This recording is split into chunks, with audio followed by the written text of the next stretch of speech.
The Japanese Grand Prix is held immediately after Red Bull's winning run ends, much as it did previous season. The defending champions had a rough time in the 2023 Singapore Grand Prix and the 2024 Australian Grand Prix for a variety of reasons. Some wondered how severely Red Bull would be affected last year, when two technical instructions were introduced at the same time as Sainz's triumph. The RB20's graining and Ferrari's ascent were more important considerations in Australia.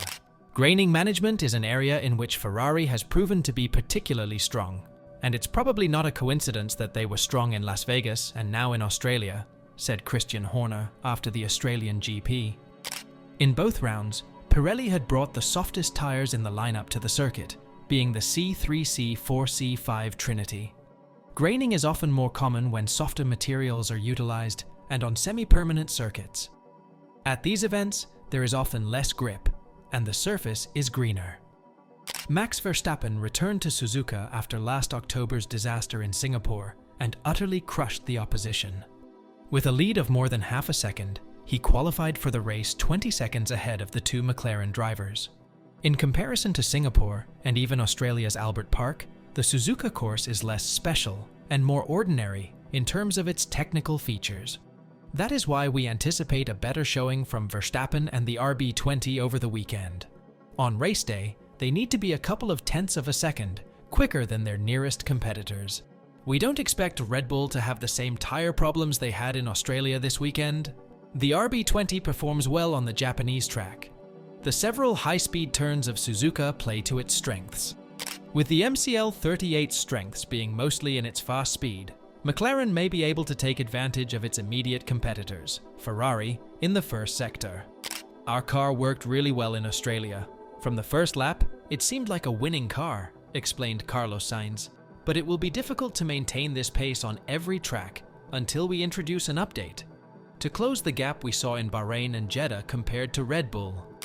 Speaking of upgrades, Ferrari will send a modest update to Suzuka, which was authorized a few days ago. The Italian team's biggest improvements will come at Imola. In the meanwhile, Red Bull will strive to go ahead of the Scuderia. The newest modifications from Milton Keynes, which will premiere in Japan, are not considered minor. These modifications feature a new floor, which Ferrari will not modify until round 7. This macro component is vital in creating aerodynamic load and performance in current F1 vehicles. Moreover, Red Bull will not move to the zero-pod idea, unlike what was originally claimed. Red Bull are certainly the favorites entering into this weekend in Japan. However, weather projections suggest rain might play an impact in Suzuka this weekend. This might put a kink in the works and present the likes of Ferrari and McLaren with an opportunity to upset the Austrian team's ambitions. Red Bull is crossing its fingers that the narrative stays the same, despite the fact that both of Verstappen's Japanese GP victories occurred at a somewhat later time of year, with Suzuka shifting from a title-deciding position in September or October to peak tourist season. Mercedes will try to recover from their poor performance in Melbourne. During the break, the team worked on the W15, which will be much appreciated by Lewis Hamilton. F1 2024 has gotten off to a rocky start for Mercedes, and things got much worse in the Australian Grand Prix when neither George Russell nor Hamilton made it to the finish line. Russell was chasing Fernando Alonso until he crashed in the final stages, while Hamilton retired due to an engine problem. Having finished within a tenth of a second of Ferrari driver Charles Leclerc's P1 pace in the last practice session, Hamilton lamented the inconsistency of the W15 following his elimination in Q2.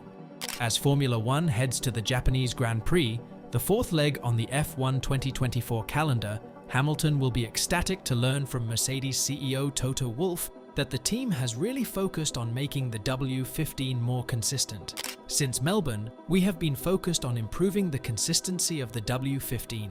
The car has shown signs of strong performance on occasion, but we've struggled to deliver this at the critical moments across the first 3 races. We head to Japan at a slightly earlier time of year than usual this season, Wolff noted. Whilst it is unlikely to have a major impact, it will be important to understand any differences that this causes in terms of track conditions. Will Max Verstappen start a new winning streak with the Japanese GP being the first win? Let us know in the comments down below.